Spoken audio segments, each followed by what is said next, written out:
Part 1। छोटे भाई ने बड़ी बहन को 8 बार पहला। छोटे भाई ने 8 बार।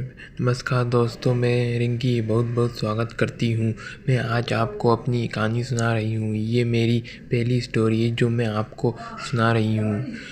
मेरी छोटा भाई संजय, जिसे मैं प्यार से छोटू छोटू कहती थी, मेरा सबसे अच्छा दोस्त था। बचपन में हम साथ पढ़ते और साथ खेलते थे। धीरे धीरे हम दोनों बड़े हो गए। मैं भी 25 साल की जवान लड़की हो गई। मैं बहुत सुंदर थी।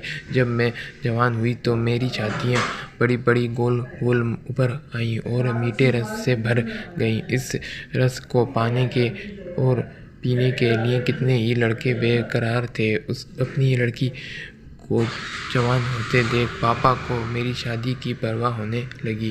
पर पापा दिल के मरीज थे।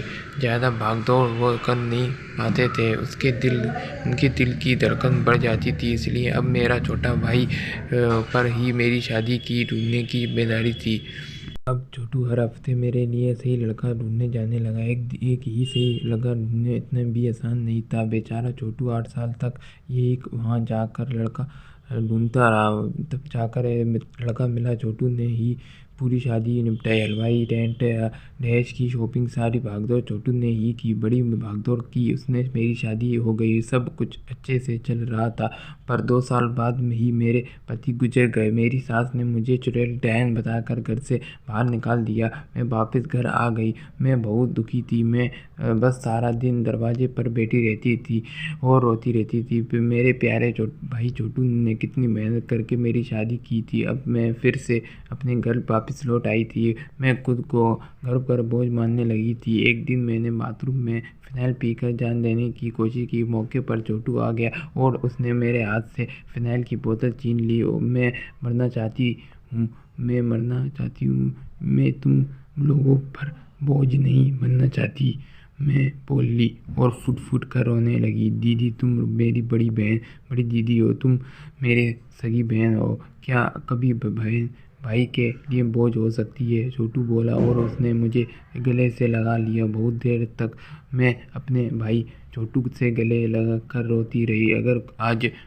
वो मुझे नहीं रोक लेता तो मैं आज झेल पी कर अपनी लीला आज समाप्त कर लेती। मैं छोटू की बातें को ध्यान से सुना और किसी तरह खुद को संभाला। मैं मन ही मन अपनी छोटू भाई की और ज़्यादा इज्जत, उससे और ज़्यादा प्यार करने लगी। मैंने मन ही मन सोच लिया कि मैं छोटू के किसी तरह से काम आ सकूं। अब मैं उसके सारे काम करने लगी। छोटू के कपड़े साफ़ करती, उसके कमरे में पोंछा मारती और उसके कपड़ों में प्रेस करती, उसके जूते पॉलिश करती। दोस्तों, एक दिन छोटू शाम के 9 बजे अपने कमरे में था। मैं उसके लिए खाना ले गई और जैसे मैं अंदर गई देखा छोटू मुठ मार रहा था। वो बहुत डर गया और हाथ से अपना लंड छुपाने लगा।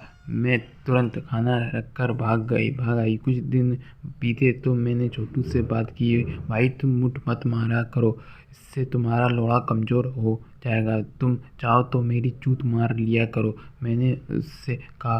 पर दीदी, वो चौंक कर बोला, हाँ भाई, मैं बस तुम्हारे काम आना चाहती हूँ। मैंने तुम्हें कहा। धीरे धीरे हम भाई बहन में सेटिंग हो गई। मैं जब नहाने जाती छोटू को इशारा करती कि नहाने जा रही हूँ, आना है तो आ जाना। वो आ जाता। वो मुझसे सिर्फ 2 साल छोटा था। हम दोनों खूब चुम्मा चाटी करते। धीरे धीरे हम दोनों प्रेमी प्रेमिका की तरह रहने लगे। एक दिन छोटू का मेरी बुर मानने का बड़ा मन था। दीदी, छूट दो ना प्लीज़, कितने दिन हो गए हैं कोई छूत नहीं मारी है। वो बोला, तो लो भाई, मेरे छूत को तुम अपनी ही समझो। मैंने कहा, मैं भी चुदवाना चाहती हूँ। हम दोनों बाथरूम में आकर नहाने लगे। मैंने अपनी कमीज उतार दी। फिर मैंने अपनी बिरा भी निकाल दी। मेरे भाई छोटू मेरी छातियाँ देखकर पागल हो गया। उसने मुझे गले से लगा लिया और मेरी छातियों को हाथ में लेकर दबाने लगा। हम दोनों भाई बहन बाथरूम में जमीन पर लेट गए। छोटू मेरे मम्मी देखकर दिख रहा गया। दीदी तुम्हारे मम्मी कितने बड़े हैं, कितने सुंदर हैं, वो आश्चर्य हो गया।